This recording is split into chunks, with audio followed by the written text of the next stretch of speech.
Are off to a fantastic start. Look at this. 15 home runs in 3 games. It was against the Brewers. I'm so curious what Pedro would say if he's staring down the mound at a Torpedo bat, the new bat the Yankees, among others, are using. And maybe as a result, we're not certain because he's not using it, but some of his teammates are. They are legal. Explain the difference, Jimmy. Well, what they're doing is just moving the center of gravity. They're changing the sweet spot. So every bat, well, traditional bats are somewhere between where the barrel and I guess where the handle start to merge when they form the bat. And between that and then on the bat, you have maybe about 3 or 4 inches that is considered the sweet spot. But what they're doing now is shifting that sweet spot down. We always hear hitters talking about, I just missed it. Usually when you just miss it, meaning the ball just got in where you just missed the sweet spot.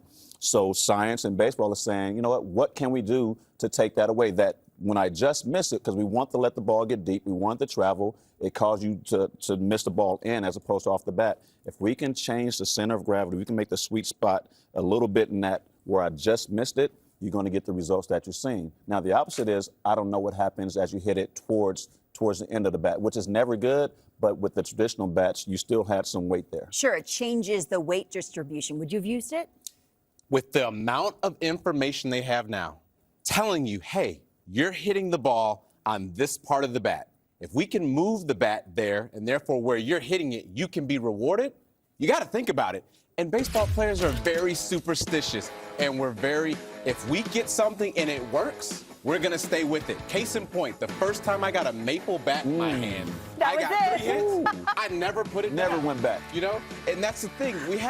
We've seen trends like this before. We went from ash bats to maple bats to birch bats. We went from the axe handle to the hockey puck handle. So there's always been changes and tinkering in the bats. And if you get hits, Lauren, you're going to keep using it. You talking about bats? Oh. By the way, I got my little torpedo, but I'm ready. That's an accurate I am ready. Sign me up. First time ever, like they Fred have. Flintstone. There you go. For the first time ever, Jimmy. For the first time ever, they made a bat that, according to you. You know what? A little bat. I think I could come out of retirement after this. You're not getting jammed on that one. Not at all. Yeah. Not at all. Listen, I'm going to add a little bit to what Curtis said.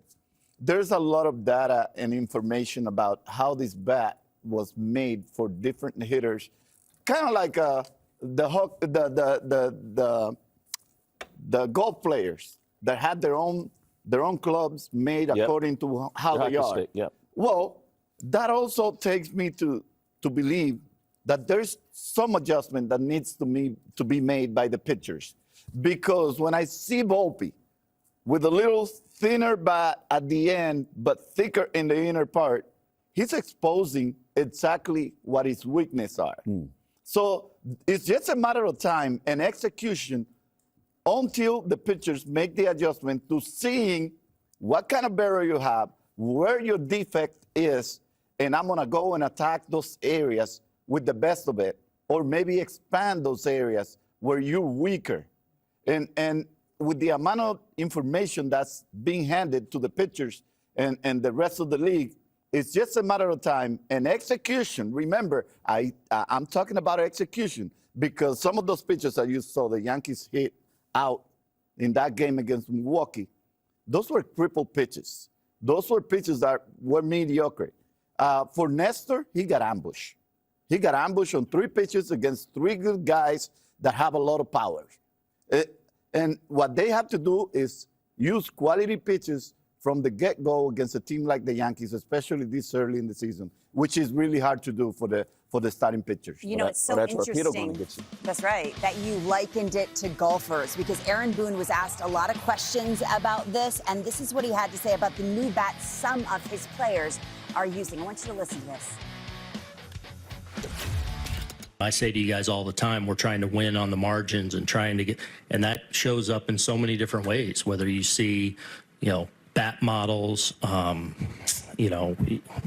we saw the momentum steals that Volpe does. You see shifts. Like when I say those kind of things, like we have a big organization that are invested in a lot of different things where we're trying to be better in every possible way.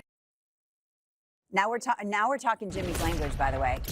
because he likens it to a golfer. You're not going for a 3-day trip with rentals. No, not at all. Why? Because they're accustomed to your swing. It's the same thing. Exactly that. The lie, the flex in the shaft, your swing speed, all that contributes to what happens with the ball. When you're hitting contact, you're hitting on a toe, you're hitting on a heel. So why not have a bat that's custom made for my swing? And I'm happy that the players are doing so, because every other sport has something that's custom. We usually get the order, the length and the weight. So if we wanted, a little top heavy, they don't cup it. If we wanted, 32 ounces, but we wanted it cupped at the end, they're going to get a denser piece of wood, cut out the end so they so they can get the weight accurate, and it distributes the weight in the barrel slightly differently.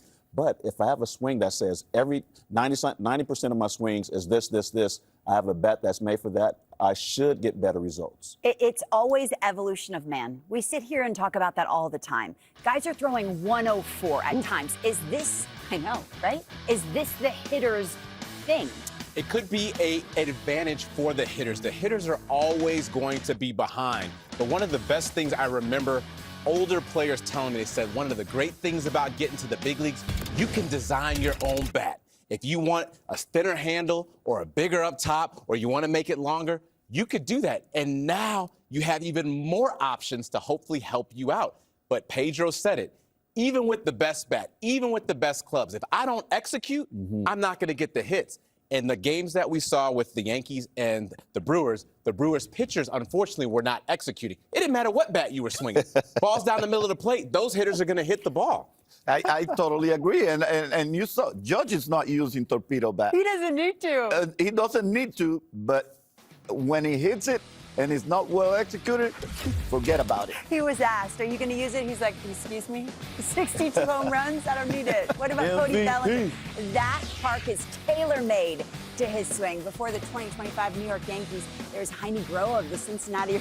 That's, Wow. That's Look extreme. At that thing. Is that a cricket? Oh, Bam, bam. You know what I'm going to do with that? Ding Dong Johnson. I wonder what Corbin Burns thinks of it. We'll break him down after this, Dunkel.